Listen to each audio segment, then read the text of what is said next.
You might know this already. Protein is also highly metabolically active, aka it needs a lot of energy to build it, but also to maintain it, which is why in strength training communities, it's so valuable and why we want to hold on to it.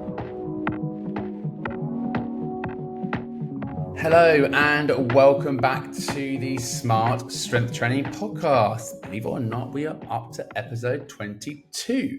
And today I'm talking about if you stop training, will you lose all your gains in strength and muscle? Now, hopefully, you're tuning into this off the back of my last podcast where I spoke about after a diet phase, when you're transitioning back to like a maintenance phase of eating, there's that fear around weight regain. Of course, the other big fear is exactly this podcast episode. If I stop lifting weights, am I going to see a massive reduction in strength and muscle? And it's a major fear for a lot of people because you might be going on holiday for 1 to 3 weeks. You've been working your butt off up to that point, and there's that kind of worry that you can go really far backwards, but also there's guilt around should you be training. But then there's also scenarios where maybe someone's working out 3 to 4 times per week, but they're starting a new job. That job's got a longer commute, and because of that, they're no longer able to train as frequently. Or maybe for a woman starting a new family, there's that knowledge that, of course, pregnancy and then having a newborn, you're not going to train as you used to be able to. And it can feel like strength and muscle is very, very easy to lose. So there is that, of course, that big fear. So I want you to understand exactly what is going on with this. And I want you to also understand, most importantly, how we can mitigate it. But first, let's just talk a little bit about how strength, and muscle is built. So I think if you understand the process of how it's built, it makes it clearer to why what I'm going to tell you to mitigate it would work. So first up, when we talk about strength, I think it's important that you understand that strength is an umbrella term, really, because there's lots of elements to having strength within human capabilities, because there is maximal strength or absolute strength, where you basically lift a very heavy weight once. You have things like strength speed, where you move really fast under moderate load, let's say. You have then speed strength, where you're just moving as fast as you can, usually body weight. And you have things like strength endurance, which is how to maintain a contraction under sort of moderate load, which I would say is more the traditional type of training that a lot of people do, sort of like volume-based strength training. So, and there are more, but I'm going to leave it there. But what I want you to take away from that is that each of those types of strength needs a very specific type of training, but also then that specific type of training creates different adaptations. And by that, I mean pretty clearly, hopefully, that if you're always doing 1 rep max training, you get better at 1 rep maxes. And very logically, that wouldn't affect your 20 rep effort, for example. So what drives this adaptation is the brain. There are sensors in the muscle and the tendon, connective tissue, that send a signal to the brain, whether that be 1 rep training or 20 rep training, changes are made. There's this increase in sort of nerve connection, this better ability to fire and to recruit muscle fibers. There's a coordination of the complexities of the movement. Yes, the body will have to lay down more muscle fibers as well, because the more muscle fibers you have, the more you have to recruit. I've mentioned on the podcast before, you also get things like improved capillaries and other things that go on. But we recognize that strength itself is this neural adaptation, meaning that our brains and our central nervous system, that's the thing that trigger the cascade that needs to happen to make the changes. And that cascade is both hormones and anabolic signaling. So we recognize that a lot of what people associate to strength is based on the brain. Whereas muscle building is very similar in that sense. But with muscle building, we're talking about specifically the amount of tension placed on the fibers, the muscle fiber itself. Tension can either be stretch-based tension, so going into a lengthened position under load, or it can just be the load placed upon the muscle, or the external force placed upon the muscle itself. And then when we gradually layer that stimulus on top of each other. So the current capabilities of what the muscle can take is started to be elevated. Then over time, the body will start to lay down more muscle fiber. But that's a very gradual process as that force and the volume, so the total work capacity, starts to accumulate. Not to mention as well, to build muscle, we need to have that paired with enough fuel. Someone needs to be consuming enough protein to maintain muscle protein synthesis, and other metabolic pathways such as mTOR needs to be activated. The things like sleep and obviously nutrition, as I mentioned, progression, they all become key.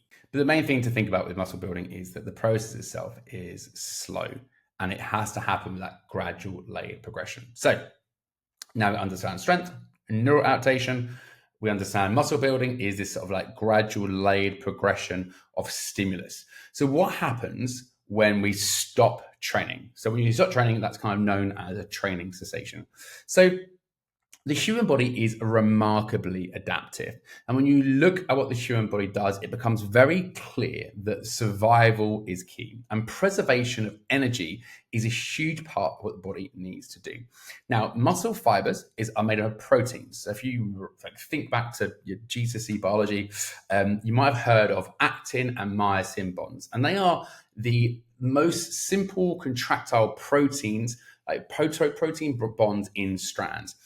And the body is constantly regenerating. The cells that make up your body right now are not the same cells that made up your body 1 to 2 years ago. Supposedly, there are only cells in your heart that we have from birth and stay with us to the day we die. So the body is constantly turning over cells, and proteins make up a lot of the cellular matrix of organs, muscles, skin.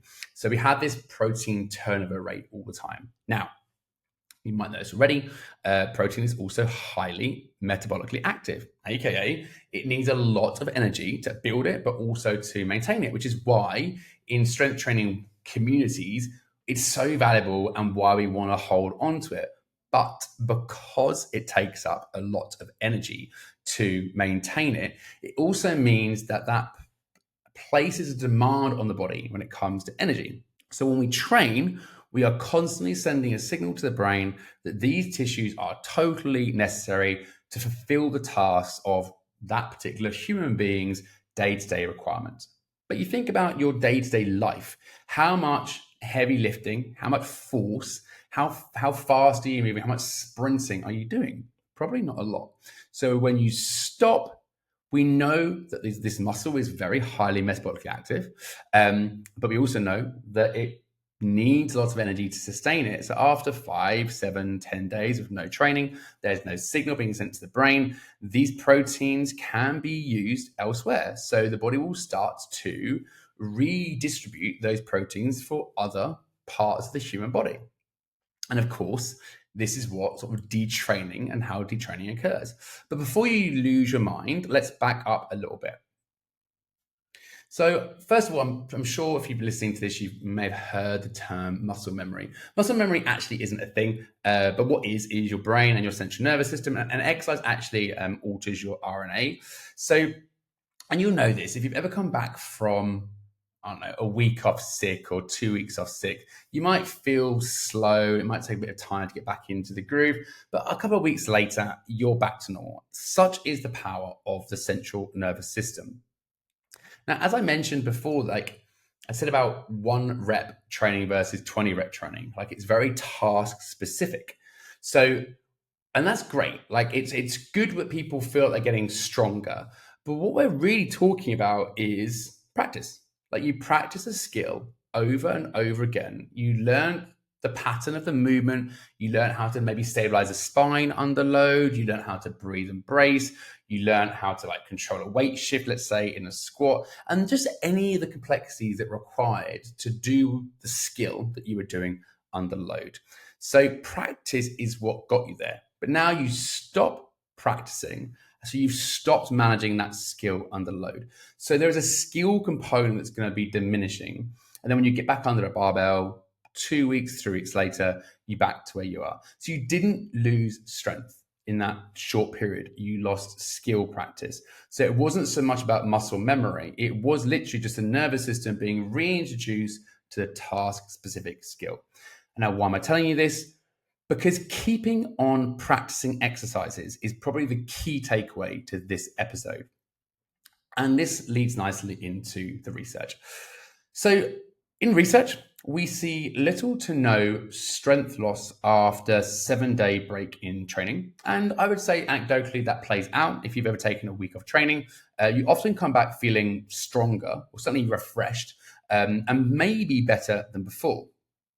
That's certainly true for anyone that's been very consistent up to that point. If you've been consistently training for a while and you take a week off, you generally come back feeling better. However, if you've just re-engaged with strength training and you're only, 6 to 8 weeks into it and you take a break, then that's probably more likely to slow you down a little bit. So, however, we do start to see a drop off in strength from the research at around the 10 to 14 day mark. But to be honest, the drop off is quite slow. But after 21 days, there is a much more substantial drop off, and then the rates of decrease are greater after 21 days. So, 1 week of training, do not worry. You'll more likely come back stronger. 2 weeks of training, you're going to notice a slight drop off in strength, but this is what I mentioned. It's probably task specific. So after a few exposures to the skill that you were doing, you'll be back to where you were before. But if you're going to have a longer than 3-week break, you're going to notice a greater drop off in strength. So I probably suggest you want to train. Certainly if you're on a 3-week holiday, you probably want to train. Just interestingly, there's quite a lot of research into strength decreases or strength changes after cessation from training. There's not a ton of quality research into muscle loss because muscle loss to measure it is slightly more expensive to do so. But I don't think it's too big a step in assumptions to suggest that rates of muscle loss and rates of strength loss would follow a fairly similar curve. But of course, I can't say this with 100% confidence. But I think it's okay to say that you'd be fine up to 7 to 14 days without training. Which leads to an interesting observation. When you stop training, it can feel like you've got smaller after a week. So if I'm sat here saying you can be fine up to 14 days, why would there be a noticeable difference in sort of muscle belly thickness after such a short period of time? And again, it circles back to something I've said already, and this is why I wanted to go through the understanding of this adaptation that the human body goes through. So we know the body is huge, like massively adaptive, and when we train, we place demand on the body. Most bouts of work, so if I'm lifting weights, I'm usually doing 6, 8, 10, 12 reps. So that's going to be somewhere around a 15 to 60 second contraction time. Now that means that's primarily fueled by the glycolytic energy system, meaning we use mainly glycogen, so therefore carbohydrates, as a fuel source. But in the absence of that workload, therefore there's no stimulus on the central nervous system, we no longer need to store as much glycogen in the muscle because there's no demand to use it. So we see a loss of glycogen. I've also said before on this podcast that for every glycogen molecule, there are 3 hydrogen molecules attached. So there's a 3-to-1 loss in glycogen and water. And actually that 3-to-1 is probably much higher because glycogen is osmotic. So therefore it draws even more sugar and more glycogen into the muscle. So you often see like ratios as high as 1-to-17 water to glycogen molecules. So we know there's a lot of water loss as well. Hard to say how much, but we know sugar and water are the main things you're going to be noticing.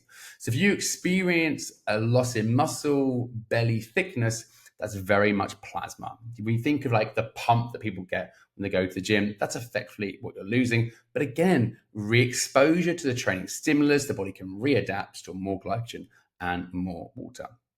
So let's get to the important point. How do we stop all this? Pretty obvious. We train. The nice thing is research into strength retention, super cool, super interesting. We can retain maximum strength on training frequencies as low as 1 time every 2 weeks. Now, of course, if you're working out 3 to 4 times per week normally, and you go down to 1 workout every 14 days, you're not going to be able to do as many total exercises. So you would need to choose maybe 4 to 6 key lifts that you would do every 14 days. and that's going to maintain your strength. And I think that should sort of make sense. Like if I'm doing my workout and I've got a back squat in my workout, I'm only doing the back squat once per week. I might also have on my quads like a leg extension machine and a leg press machine, but I'm still only doing all of those one time per week. So the strength I'm getting from that squat is occurring via a training exposure of one time per week. Yes, there might be a little bit of carryover from a leg press to a squat and from a leg extension to a leg press, but it's not going to be massive. What meant I got stronger was the ability to practice that squat every single week. And it seems then we can drop down to every 14 days and still maintain the skill element and to still maintain a strength or be able to increase in strength. Now, this is going to vary from person to person, of course. And if you're doing a very highly skill-based exercise like a snatch or a clean, I would expect after 14 days that because that is such a precision-based movement that you're going to feel super, super rusty. But practically, this means that if you are very time poor currently and you honestly can only train like once per week or once per fortnight, that session is so worth doing. Because when people freak out that they're going on a 2 to 3 week holiday and they don't think they can train at all and they're going to worry they're going to lose everything, they could still do something. So I can't do a squat, but maybe I could do a one leg squat to a chair. I can't do bench press, but maybe I could do push-ups. I can't do a RDL, but maybe I could do a single leg hip thrust, because those exercises, they're hard in themselves. I don't need to add a weight to a push-up to make it harder. So we like those exercises because they're taxing anyway. So I could just do maybe 1 or 2 workouts per week for 20 to 30 minutes. And that'd be a great way to add into the routine just because it puts a bit of force through the muscle.